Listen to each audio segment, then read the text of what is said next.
నమస్కారం. దూరదర్శన్ సప్తగిరి ప్రేక్షకులకు స్వాగతం. మన తెలుగు సంస్కృతిలో అవధానం చాలా విశిష్టమైంది. ప్రసిద్ధి చెందిన అవధానులు ఎందరో ఉన్నారు. అలాంటి వారిలో రాంభట్ల పార్వతీశ్వర శర్మ గారు ఒకరు. ఆయన ప్రస్తుతం మనతో పాటు స్టూడియోలో ఉన్నారు. మీరు అడిగే ఆశలకు ఆయన ఎలాంటి సమాధానాలు ఇస్తారో ఇప్పుడు విందాం. నమస్తే అండి. నమస్కారం అండి. అసలు అవధానం అంటే ఏంటి? అజహరి రుద్రాదులకున్ భజన సులభుడైన వేల్పు వరదాయకునిన్ గజభక్తృ సంస్మరింతును నిజ భక్తిన్ సర్వకార్య నిర్విఘ్నతకున్. ఏ కార్యానైనా ప్రారంభించేటప్పుడు విఘ్ననాథుడి స్తుతిస్తాం. అలా విఘ్ననాథుడికి ఒక్కసారి నమస్కారం చెప్పుకుని దూరదర్శన్ ప్రేక్షకులకు నిర్వాహకులకు అందరికీ కూడా అవధానం అంటే ఏమిటి, ఈనాడు ఆసువుగా అవధానం అన్న కార్యక్రమాన్ని నిర్వహిస్తున్నందుకు ముందుగా అభినందనలు తెలియజేస్తున్నాను. చిత్తైకాగ్ర్యం అవధానం అన్నారండి. అంటే చిత్తాన్ని చలించనివ్వకుండా అటు ఇటు వెళ్ళనివ్వకుండా ఏకాగ్రంగా ఒక విషయం మీదే మనం ఉంచడాన్ని అవధానంగా చెప్పుకోవచ్చు. ఏ విషయంలోనైనా మనం అవధానం చేయొచ్చు. మహిళల దగ్గర నుంచి ప్రతి ఒక్కరు కూడా నిత్యం అవధానం చేస్తూనే ఉంటారు. అయితే ప్రస్తుతం మనం మాట్లాడుకుంటున్న విషయం సాహిత్యావధానం. సాహిత్యావధానం అంటే అదొక ప్రక్రియగా బాగా పరిణతి చెందింది.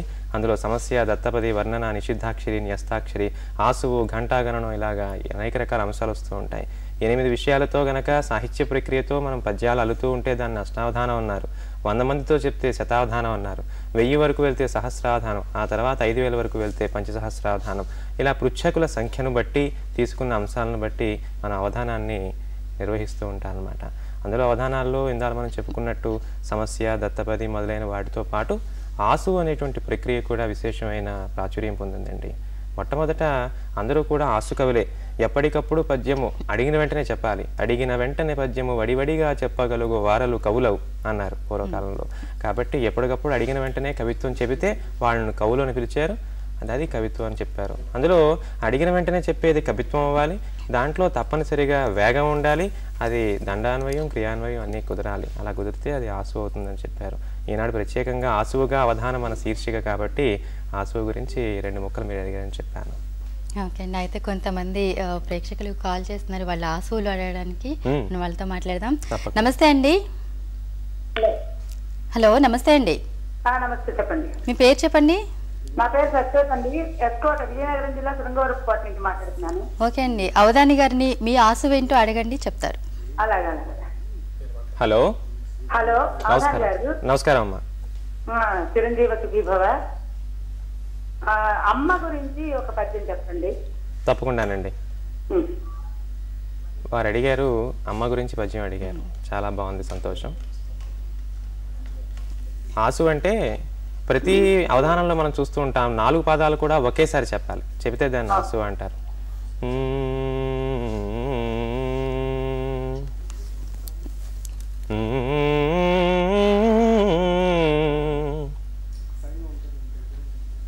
అమ్మను మించిన దైవం బిమ్మహి లేదనుచు తెలిసి, అమ్మని మించిన దైవం బిమ్మహి లేదనుచు తెలిసి, ఆప్యాయతతో ఆత్మీయతతో కమ్మందనమున కానరే, కమ్మందనమున కానరే, ఇమ్ముగా మన భవిత కొరకు ఇకనైన జనుల్. అమ్మానాలను తప్పకుండా చిన్నప్పటి నుంచి వాళ్ళు మన పెద్ద చేసి పెంచుతారు కాబట్టి అమ్మని మించిన దైవం బిమ్మని ఇమ్మహి లేదనుచు తెలిసి, ఇమ్మహి లేదనుచు తెలిసి, అమ్మని మించిన దైవం బమ్మహి లేదనుచు తెలిసి, ఆత్మీయతతో కమ్మందనమున కానరే, ఇమ్ముగ మన భవిత కొరకు ఇకనైన జనుల్. చిన్నప్పటి నుంచి మన ఎంత శ్రద్ధగా తల్లి పెంచి పెద్ద చేస్తుందో చివరి దశల్లో తప్పనిసరిగా తల్లిదండ్రులు మనం చూడాలి, అమ్మ రుణం తీర్చుకోవాలి అని ఈ పద్యంలో చెప్పడం జరిగింది. ప్రేక్షకులకు మరొకసారి ధన్యవాదాలు తెలియజేస్తున్నాను. అంశాంతో చక్కగా అమ్మతో ఈ కార్యక్రమాన్ని ప్రారంభం చేయించినందుకు. ఓకే, థ్యాంక్స్ ఫర్ కాలింగ్ అండి. అమ్మ గురించి చాలా చక్కగా మీరు కూడా వర్ణించారు ఆమె అడగటం. అయితే అసలు ఇంత చిన్న వయసులో మీకు అవధానం అనేది ఎలా అలవడింది? అవధానం అంటే ఈ వయసులో చేయాలి, ఈ వయసులో చేయకూడదు అనేటువంటి నియమాలు ఏం లేవండి. ఎవరైనా సరే అవధానం చేయొచ్చు. చిన్నప్పటి నుంచి పద్యాలు రాస్తున్న వాళ్ళు ఉంటారు. ప్రముఖులైనటువంటి ప్రాచీనులు అందరూ కూడా, అవధానులందరూ కూడా చిన్నతనం నుండే పద్యాలు రాస్తూ ప్రౌఢ కవులుగా తిరిగి తర్వాత అవధానాలు చేయడం కూడా ప్రారంభించారు. జంట కవులు కావచ్చు, తర్వాత ప్రత్యేకంగా చేస్తున్న అవధానాలు కావచ్చు, అందరూ కూడా చిన్నతనం నుండే పద్యాలు రాస్తూ వచ్చారు. అలా మా తాతగారు రాంభట్ల పార్వతీశ్వర శర్మ గారు వారి చదువుతోనే నేను పద్యాలు రాయడం ప్రారంభించి 16వ ఏట నుంచి పద్యం రాయడం ప్రారంభించి మొట్టమొదటి నేను చెప్పిన కవిత కూడా అమ్మ గురించే చెప్పాను అనమాట. అది కవిత, దాన్ని ఇప్పుడు నేను పద్యం కింద మార్చి చెప్పాను. ఆ అమ్మ కవితతో ప్రారంభించి పద్యాలు రాయడం ఒక్కొక్కటి అనేక చోట్ల అవధానాల్లో పృచ్ఛకత్వం అంటాం. ఇప్పుడు మన ఎలా అయితే ప్రేక్షకులు ఒక్కొక్క ప్రశ్నని అడుగుతున్నారు, ప్రశ్నలు అడిగే వాళ్ళని పృచ్ఛకులు అంటారు. సో అలా పృచ్ఛకుడిగా ప్రముఖులైనటువంటి అవధానంలో నేను పార్టిసిపేట్ చేసి ఆ తర్వాత అవధానం చేయగలను అనేటువంటి నమ్మకం వచ్చాక కుటుంబంలో పెద్దలందరూ కూడా మీరు ఎలాగైనా అవధానం చేయాలి అని చెప్పి అందరూ ప్రోత్సహిస్తే అవధానిగా ఈనాడు నిలబడి 35 అవధానాల వరకు చేయగలిగాను. అయితే ప్రాచీన కావ్యాలు బాగా చదవడం, వ్యుత్పత్తిని పెంచుకోవడం, దాంతోపాటు చక్కగా పద్యాన్ని బాగా రాయడం, అభ్యాసం చేయడం. ఇప్పుడు ఆసు ప్రక్రియ, అందుకే చెట్టును చూస్తే పద్యం చెప్పడం, పుట్టను చూస్తే పద్యం చెప్పడం. మనం చీపురు పొల దగ్గర నుంచి దేవేంద్ర వరకు ఏ అంశాన్ని ఇచ్చినా సరే అప్పటికప్పుడు పద్యం చెప్పగలగాలి. అలా అభ్యాసం చేస్తే తప్పకుండా అవధానంలో ఎవరైతే ఇచ్చినా మనం చెప్పగలుగుతాం. ఓకే అండి, మరో కాలర్ లైన్ లో ఉన్నారు, వారి ఆసు వెంట అడిగి తెలుసుకుందాం. హలో. హలో, నమస్తే మేడం. నమస్తే అండి, మీ పేరు చెప్పండి. నా పేరు జగదమ్మ, మండపేట అండి. జగదమ్మ గారు, అవధాని గారిని మీ ఆసు వెంట అడగండి. గురుగారు నమస్కారం అండి. అమ్మా నమస్కారం. ఇప్పుడు విద్యార్థుల గురించి, విద్యా విధానం గురించి పద్యం చెప్పడంగా కోరుతున్నానండి. అయ్యో తప్పకుండానమ్మా, చాలా మంచి అంశం అడిగారు. యువత అనేటువంటిది పెడదవ పడుతోంది, దాన్ని ఎలాగైనా సరే తిరిగి మనం ఒక తోవలో పెట్టాలని చెప్పి పెద్దలందరూ చెప్తూ ఉంటారు.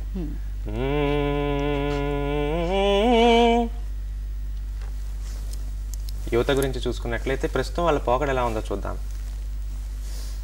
ధూమపానము చేయుచుందురు తోటి వారిని కూడుచున్,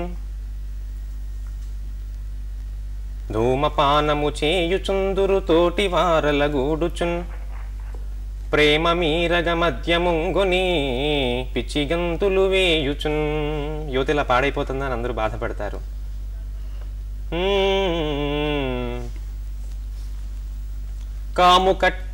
కాముకత్వపుటంధకారము క్రమ్మి గమ్యము మృగ్యమై, కాముకత్వపుటంధకారము క్రమ్మి గమ్యము మృగ్యమై.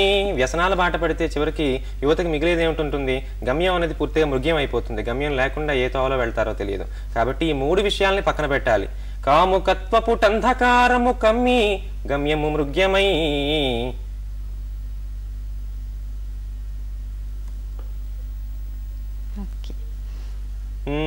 ఇంకొక పాదం ఉంది. కాముకత్వపుటంధకారము కమ్మి గమ్యము మృగ్యమై, తామసంబున సద్యువ ప్రభా తప్పుదోవల బట్టెనే. ఇవన్నీ కూడా తామస స్వభావానికి మనం ప్రతీకలుగా చెప్పుకుంటాం. ఈ 3ంటిని కనుక పక్కన పెడితే సరైన తోవలో యువత ప్రయాణిస్తుందమ్మా. మన ప్రేక్షకురాలు అడిగినట్టుగా తామసంబున సద్యువ ప్రభ, యువత ప్రభలాగా జ్వలించాలి, అది విశ్వవ్యాప్తం అవ్వాలి. ఈ 3ంటిని పక్కన పెడితే ఆ గమ్యం అనేది మృగ్యం కాకుండా సుగమం అవుతుంది. తామసంబున సద్యువ ప్రభ తప్పుతోవలు బట్టెనే.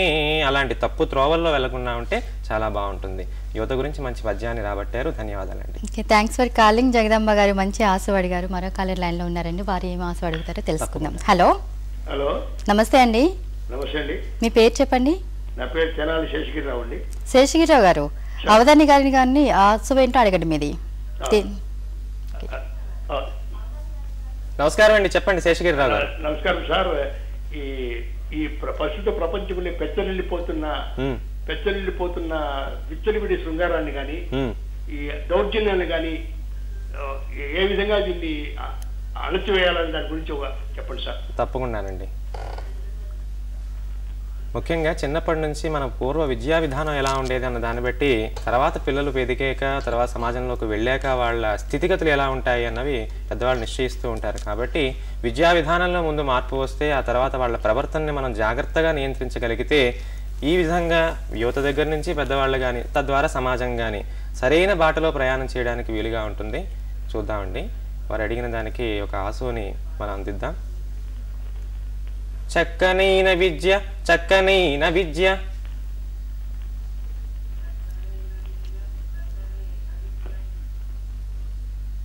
మిక్కుటముగాగను మిక్కుట. చక్కనైన విద్య మిక్కుటమయ్యొప్ప, చక్కనైన విద్య మిక్కుటమయ్యొప్ప.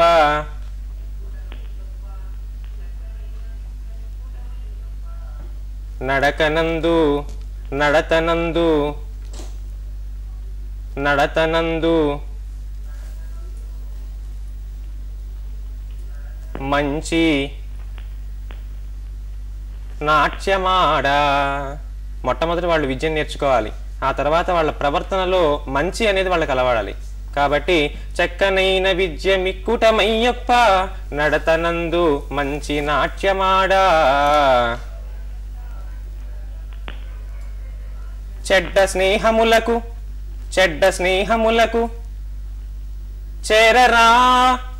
చేరరా సుజనులు. చెడ్డ స్నేహములకు చేరరా సుజనులు, చెడ్డ స్నేహమునకు చేరరా సుజనులు. విద్యా విధానం బాగుంది, ప్రవర్తన బాగుంది, స్నేహితులు మంచి వాళ్ళగానే వాళ్ళు ఎంచుకుంటారు.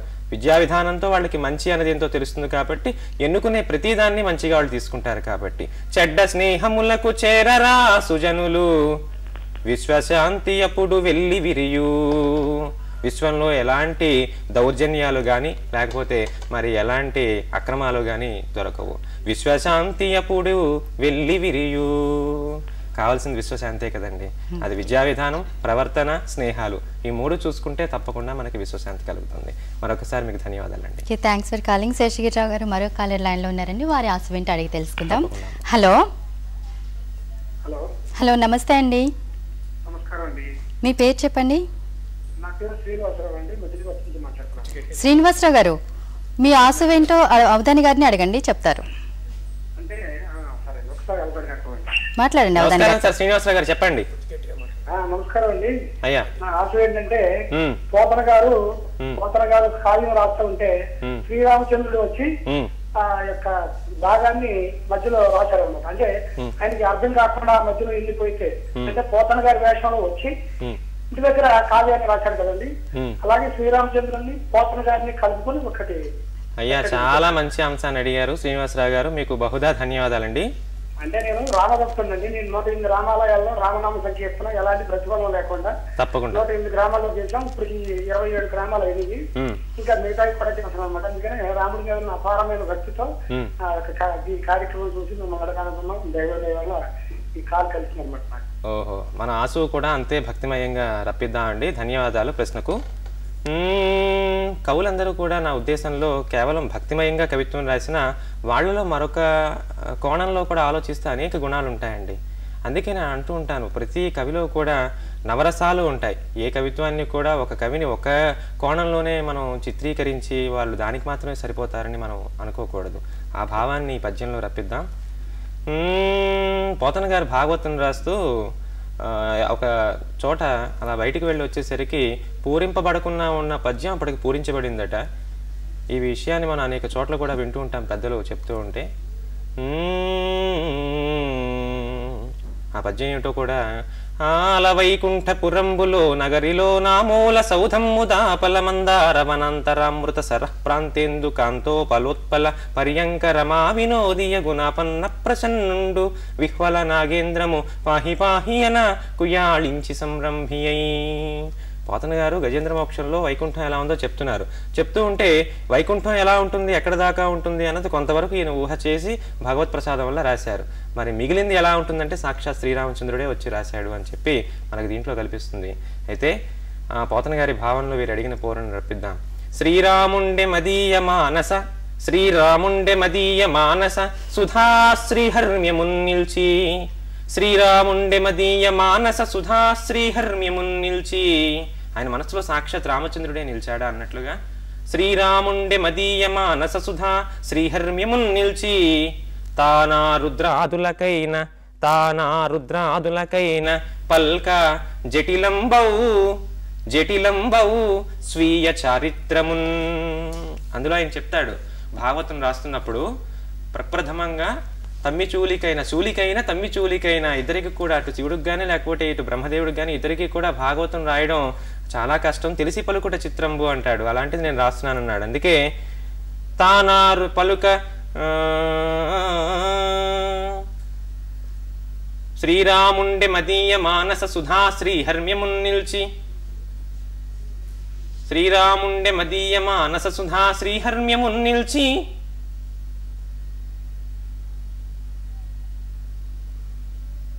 శ్రీరాముండె మదీయ మానస సుధా శ్రీహర్మ్యమున్నిల్చి,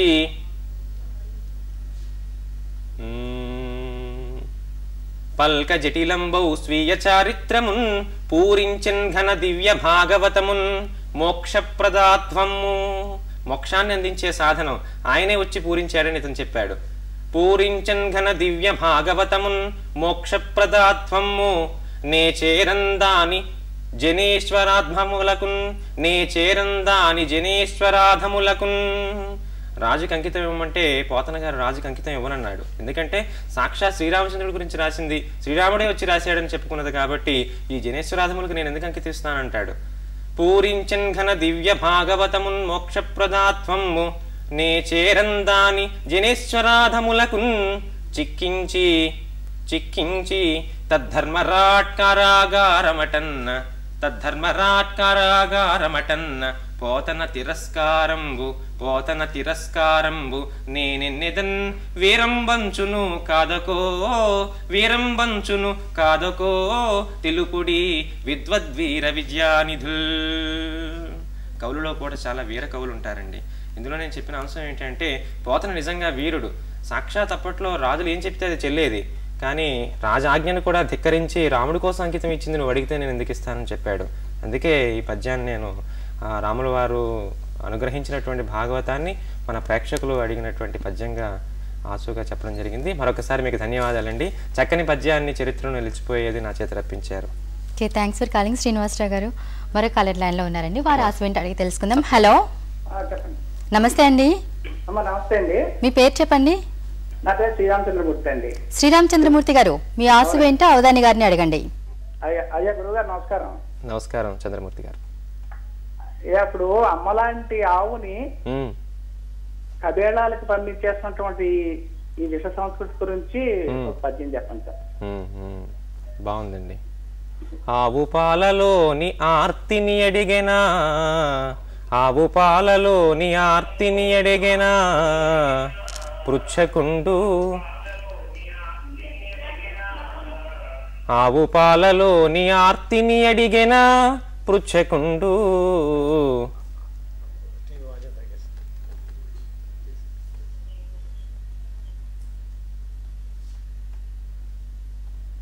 ఆవు పాలలోని ఆర్తిని అడిగెనా పృచ్ఛకుండు.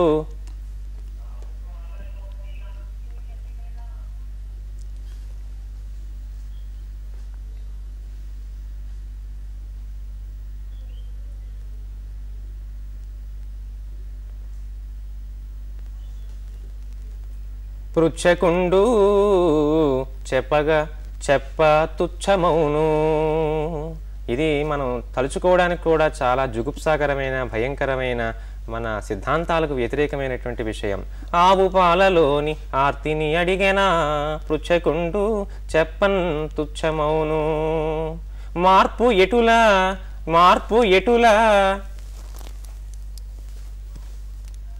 వారిన్ గూర్పంగవచ్చునో, మార్పు ఎటులా వారి గూర్పంగవచ్చునో, మార్పు ఎటులా వారి కూర్పంగవచ్చునో.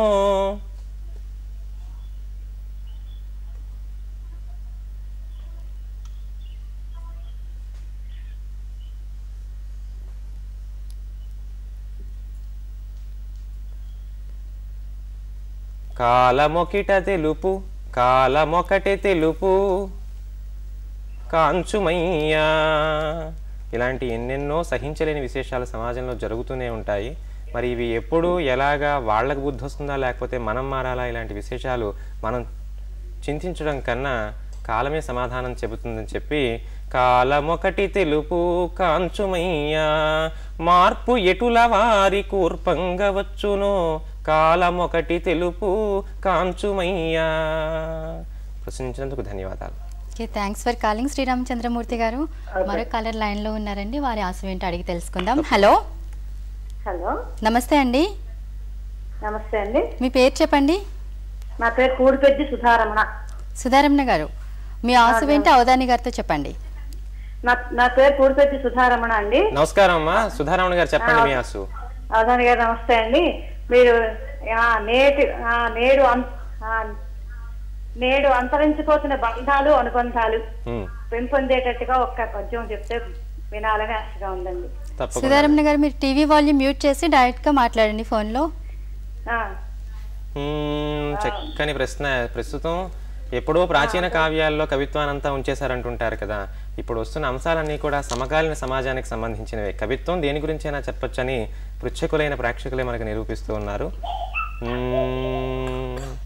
అంతరించిపోతున్న బంధాలు మళ్ళీ తిరిగి విరబోయాలంటే ఏం చేయాలి, ఎలా ఉంటుంది సమాజం అన్న దాని గురించి అడుగుతున్నారు. తప్పకుండానండి.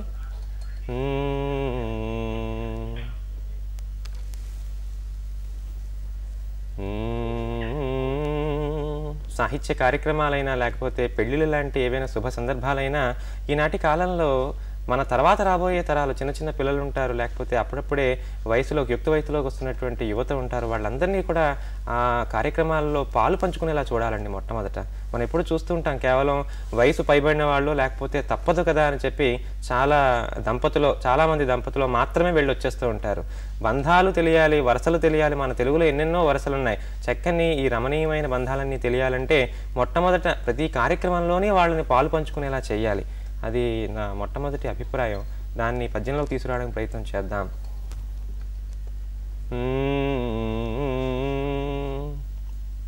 ఎట్టి శుభాహ్వానములను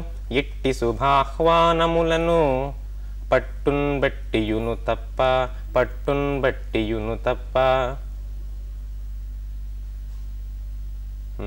ఎట్టి శుభాహ్వానములన్ పట్టున్ బట్టియును తప్ప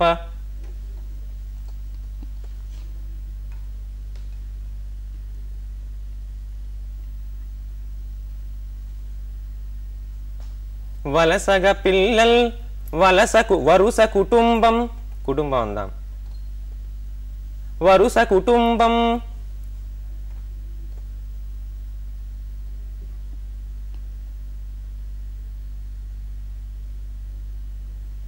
ఎట్టి శుభాహ్వానములను పట్టున్ బట్టియును తప్ప వరుస కుటుంబంబు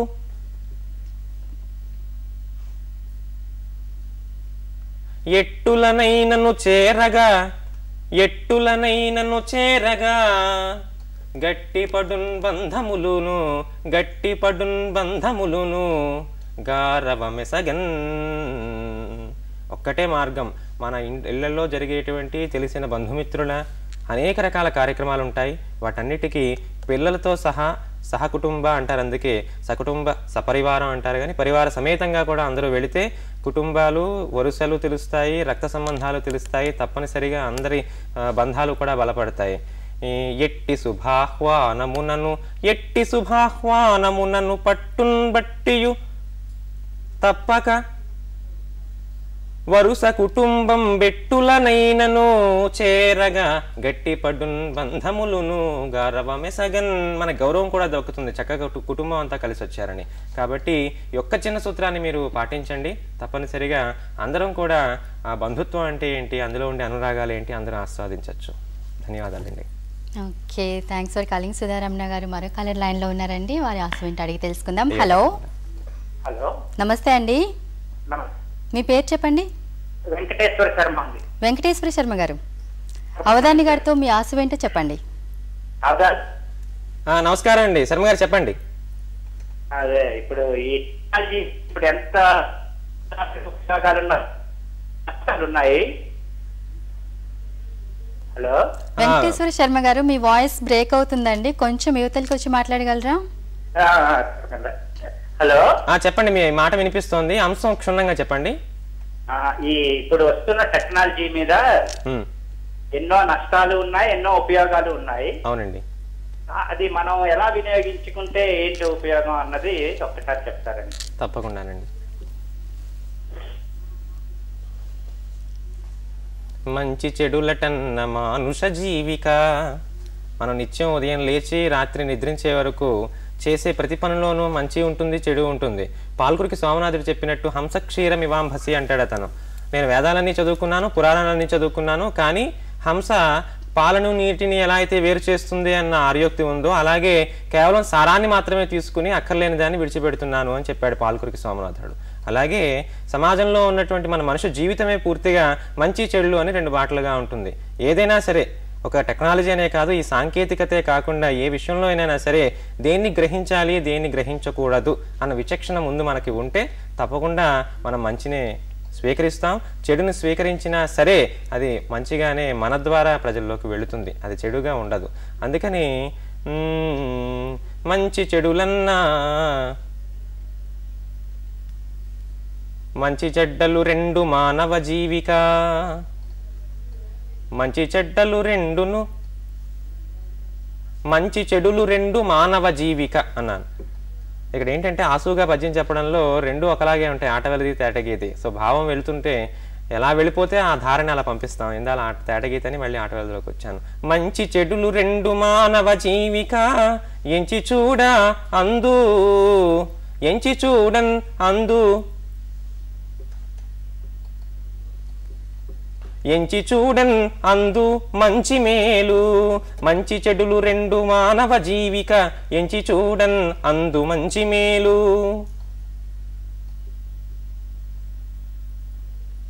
కాలగమనమందు కావచ్చు అభివృద్ధి, కాలగమనమందు కావచ్చునభివృద్ధి. ఎంతో రకంగా ఎన్నో రకాలుగా మనం కాల పరిణామంలో ఈ క్రమంలో జీవితంలో అభివృద్ధి పొందుతూ ఉంటాం. కాలగమనమందు కావచ్చునభివృద్ధి,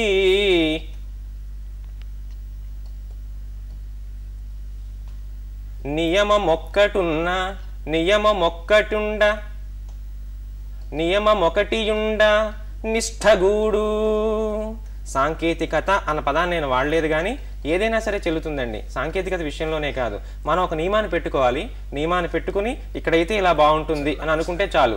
నియమం ఒకటి ఉన్న నిష్ఠగూడు, తప్పనిసరిగా మనం మంచినే తీసుకుంటాం. ధన్యవాదాలండి, మంచి పద్యాన్ని రాబట్టారు. Okay, thanks for calling Venkateswara Sharma గారు. అయితే అసలు అవధానం చేయాలి అంటే ఎలాంటి గుణాలు ఉండటం అవసరం అంటారు? మా గురువు గారు చెప్పిన విషయాల ప్రకారం సుబ్రహ్మణ్య శాస్త్రి గారు చెప్పారండి. అవధానం చేయాలి అంటే పూర్వకాలంలో ప్రతిభా వ్యుత్పత్తి అభ్యాసాలు కావాలి అంటారు. చక్కగా సహజాత్యంగా వచ్చిన ప్రతిభ, దాంతోపాటు అభ్యాసం ఉండాలి. అన్ని సమకాలిక, వాటితో పాటు పూర్వ కవులు చెప్పుకున్న కావ్యాలు అన్ని చదువుకోవాలి.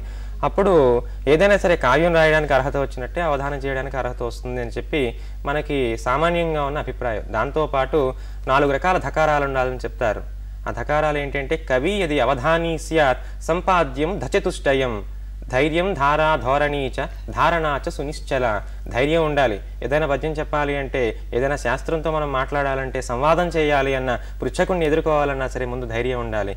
తర్వాత ధార, ఆసువుగా అప్పటికప్పుడు వేగంగా ఇప్పుడు మనం అనుకుంటున్నట్టుగా వాళ్ళు అడిగిన వెంటనే పద్యం చెప్తున్నాం, అలా ధార ఉండాలి. దాంతోపాటు చక్కని ధోరణి, అందరినీ సమ్మోహితులను చేయగలిగే, అందరికీ అంగీకారయోగ్యమైన ధోరణి ఉండాలి. చివరిది ధారణ, చెప్పిన పద్యాన్ని మళ్ళీ ఆ 4 మాటలో 4 పాదాలు తప్పకుండా అప్పచెప్పగలగాలి. ఈ 4 విషయాలు వాళ్ళలో ఉన్నప్పుడు అవి ఎప్పటికైనా సరే అవధాని లక్షణాలుగా చెప్పి అలాంటి వాళ్ళు అవధానం చేయడానికి ప్రయత్నం చేస్తే రాణిస్తారు అని చెప్తారన్నమాట. అంటే ఇది అవధానం అనేది ఎవరైనా చేయొచ్చు అంటారా, లేదంటే దీనికోసం ప్రత్యేకమైన సామర్థ్యం ఏదన్నా అవసరమా? ఏమీ అక్కర్లేదండి. అవధానం ఎవరైనా చేయవచ్చు. చేయాలి అనేటువంటి ఆసక్తి ఉంటే చాలు. చిన్నప్పుడు కేవలం పద్యం రాయడమే నాకు తెలిసింది. ఆ తర్వాత అవధానం చేయాలని ఆసక్తి కలిగింది. 4-5 పుస్తకాలు చదువుకోవడం వల్ల, పెద్దల ఆశీర్వచనం వల్ల, అప్పుడప్పుడు ఇలా అభ్యాసం చేస్తూ ఉండడం వల్ల ఇప్పటిదాకా 35 అవధానాలు చేశాను. కాబట్టి ఆసక్తి ఉండి కృషి ఉంటే అవధానాల్లో సాధ్యమైనంత వరకు మనం చూస్తున్నాం ఎంతో మందిని. అందరూ కూడా అందులో సఫలీకృతులు అవుతున్నారు. అవధానం నేను చేయగలను, పద్యం నేను రాయగలను, అంతే అవధానం చేయగలుగుతారు నా దృష్టిలో. ఓకే అండి, thank you so much Parvatishwara Sharma గారు. అసలు ప్రేక్షకులు అడిగిన ఆశలకు చాలా చక్కగా సమాధానాలు ఇచ్చారు మీరు. Thank you so much. ధన్యవాదాలు. సో చూసారు కదా అండి, పార్వతీశ్వర శర్మ గారు మీరు అడిగిన ఆశలకు ఎంత చక్కగా సమాధానాలు ఇచ్చారో. ఇది వాళ్ళ ఫోన్ ఇన్ కార్యక్రమం. నమస్కారం.